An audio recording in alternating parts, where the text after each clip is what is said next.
3 octobre 2024, Besançon. Il fait froid et il pleut. Bref, un jeudi soir comme les autres en Franche-Comté. Et comme depuis le début de la saison, notre blaireau préféré s'ennuie ferme dans sa soirée foot, une main dans le slip et le regard, tenant plus du bovin que du mustélidé, fixé sur les écrans. Il balaye rapidement du regard les résultats de la soirée. Ses moustaches frétillent vaguement en découvrant la défaite 1-0 de l'AS Roma face au club suédois du Elfsborg FC lorsque... Qu'est-ce que c'est que ce truc ? Tu vois pas que tu connais pas le nom du club ? Le blason au moins, et l'entraîneur. Il y a au moins un joueur que... Oh merde. Houston, we have a problem. Qu'est-ce que c'est que ce club ? C'est quoi ce nom à la con ? Pire que Gol FC. Et ce logo, les gars, ce logo là, vous avez vu cette horreur ? Vous avez vu cette horreur ? Qu'est-ce que c'est que ce club ? Le blaireau était bouleversé. Mais quel était donc ce club dont il n'avait jamais entendu parler et qui osait jouer l'Europa League comme si de rien n'était ? Il devait savoir, c'était plus fort que lui. Il devait éteindre le feu qui lui rongeait les entrailles et consumer son âme tourmente. Le Steaua Bucarest. C'est juste le Steaua Bucarest. Le Steaua, comme on le surnomme, est un club bien connu des nostalgiques du foot des années 80. Vous savez, celui des maillots improbables, des hooligans anglais et des expérimentations capillaires. C'est l'époque pendant laquelle des clubs aux 12 consonances communistes ont plus ou moins brillé, comme l'Étoile Rouge de Belgrade, le Dynamo Zagreb ou encore le Lokomotiv Moscou. C'est pendant cette décennie que le club de la capitale de la Roumanie remporta l'ancêtre de la Ligue des Champions, la C1, en 1986 face au FC Barcelone, rien que ça, et alla en finale face au Milan AC en 1989. Le club a été créé par l'armée roumaine en juin 1947 et n'a connu que la première division, remportant 27 fois le championnat et 23 fois la Coupe nationale. C'est donc un mastodonte dans son pays et même s'il a connu un trou d'air de 9 ans, il a remporté le dernier championnat en date. Le club entretient une rivalité avec le Dynamo Bucarest, dont le derby est classieusement appelé le derby éternel. Les ultras du club sont très nombreux et ont la réputation d'être chaud bouillant. Le joueur le plus célèbre ayant porté la mythique tunique bleue et rouge est sans conteste le Maradona des Carpates, Georges Hagi. Bon, nous en France, on a plutôt eu Tatarusanu et Claudio Queiroz. Bon ben voilà, vous savez à peu près tout ce qu'il y avait à savoir sur le... Ah oui, j'oublie, un tout petit détail. Vous voyez le club là que je vous ai présenté là, avec le logo très moche là. Ben, ce club, c'est pas le Steaua, c'est le FCSB. Enfin si, mais pas vraiment. Ouais, c'est pas très très clair, hein. Qu'est-ce qu'on fait ? Je vous explique. Tout commence en 1998, année où le club Omnisport, créé et détenu par l'armée, le CSA Steaua, retenez son nom, on y reviendra plus tard. Ce club donc se sépare de sa branche football. Ce qui se passe à cette époque, c'est que l'UEFA ne veut plus que les clubs de football professionnels soient détenus et dirigés par des entités politiques. Bon, dans les faits, il y a une séparation donc, mais ça passe inaperçu et ça change rien. Un homme d'affaires roumain reprend les rênes du club et investit pas mal de sa poche, mais au bout d'un moment, il doit lâcher l'affaire parce qu'il ne suit pas la cadence. Le club change donc de main et cela fait les affaires d'un certain Gigi Becali. Alors lui, c'est le cliché du méchant mafieux dans les films de Guy Ritchie. Toujours coupable, jamais condamné. En 2004, Becali obtient le droit d'utiliser la marque Steaua. Parce qu'apparemment, avant, il n'avait pas le droit. Mais le problème que ça entraîne, c'est que Gigi, au fur et à mesure, il prend de plus en plus de place au niveau sportif. Traduction, il se mêle de tout et ça devient lui l'entraîneur, quoi. Les entraîneurs, justement, ils se succèdent les uns après les autres à force de se faire virer par Becali. Et lui, justement, il se met la plupart des supporters à dos. Même au bout d'un moment, il commence à refuser de payer les loyers qu'il doit pour l'occupation du stade Genchia, je sais pas comment on dit, bref, ce stade qui appartient au club Omnisport dont on a déjà parlé, rappelez-vous, le CSA Steaua. Donc le club va commencer à aller jouer à l'Arena Nationale, qui est l'équivalent roumain du Stade de France. Tout se passait donc très très bien, presque, mais ça, c'était avant le drame bien sûr. Et oui, jusque-là, l'armée le laissait faire complètement ce qu'il voulait, jusqu'à ce que la fameuse affaire des loyers non payés passe devant les tribunaux. Et on pouvait donc dire qu'avec l'armée, c'était la guerre. Et là, c'est le début d'une vaste blague judiciaire.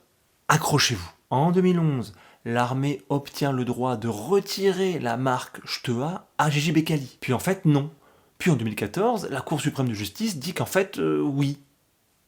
Becali ne peut donc plus utiliser le mot Steaua à partir de ce moment-là, et il va changer le nom du club en FCSB.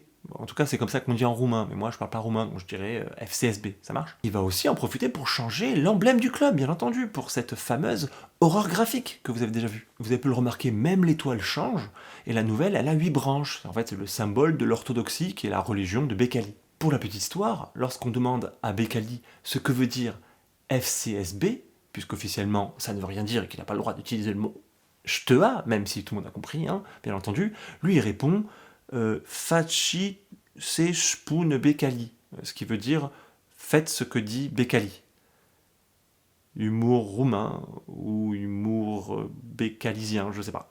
Et là, nouveau coup de théâtre, puisqu'en 2016, l'armée décide de recréer la branche football pour le CSHTA. Ah, on l'avait pas vu venir celle-là, on l'avait pas vu venir. Hein. Le CSHTA a donc demandé de prendre la place du FCSB et que le FCSB descende en 4ème division. Oui, oui les gars. Ça n'a pas été accepté, mais au fur et à mesure du temps, ça a donné des situations totalement improbables, comme par exemple la fois où Bécali s'est passé de son équipe type, envoyé l'équipe de jeunes jouer un match de coupe roumaine, et l'équipe type, elle, est allée jouer un match à la place de la réserve pour empêcher le CSA de monter. Et donc, comble du comble, le CSA a même demandé à récupérer l'ensemble du palmarès avant 2011.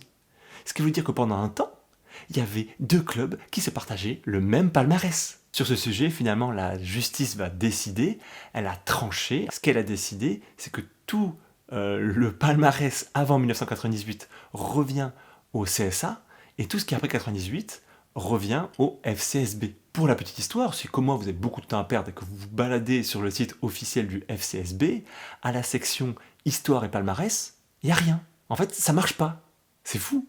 Tandis que du côté du CSA, là ils ont tout mis. Hein. Ils ont vraiment tout mis jusqu'en 2023. Il y a tout le palmarès, même après 98. Aucun problème. Du côté des tribunes, le FCSB a une affluence beaucoup moins importante qu'auparavant, et globalement, le stade est fréquenté par des supporters, on va dire, irréguliers du club. Ouais, bon, des footix quoi. Les ultras, quant à eux, ont choisi de majoritairement suivre le CSHTA. Mais si vous posez la question aux supporters de foot roumains lambda, la confusion persiste.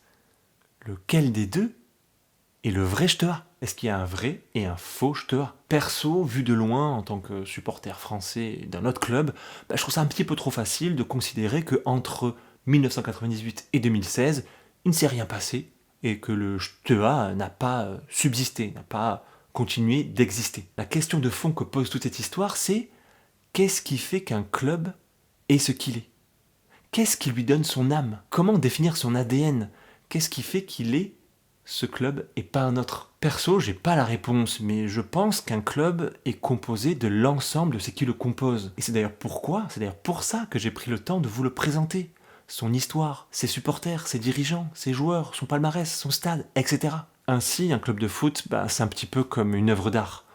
Et il ne meurt jamais tant qu'il y a des gens pour s'en rappeler. Et puisqu'on ne peut pas effacer la mémoire des gens à la Men in Black, il est bien probable, aussi absurde que cela puisse paraître, que le Steaua Bucarest soit composé de 2 clubs qui n'en font qu'un, mais séparément.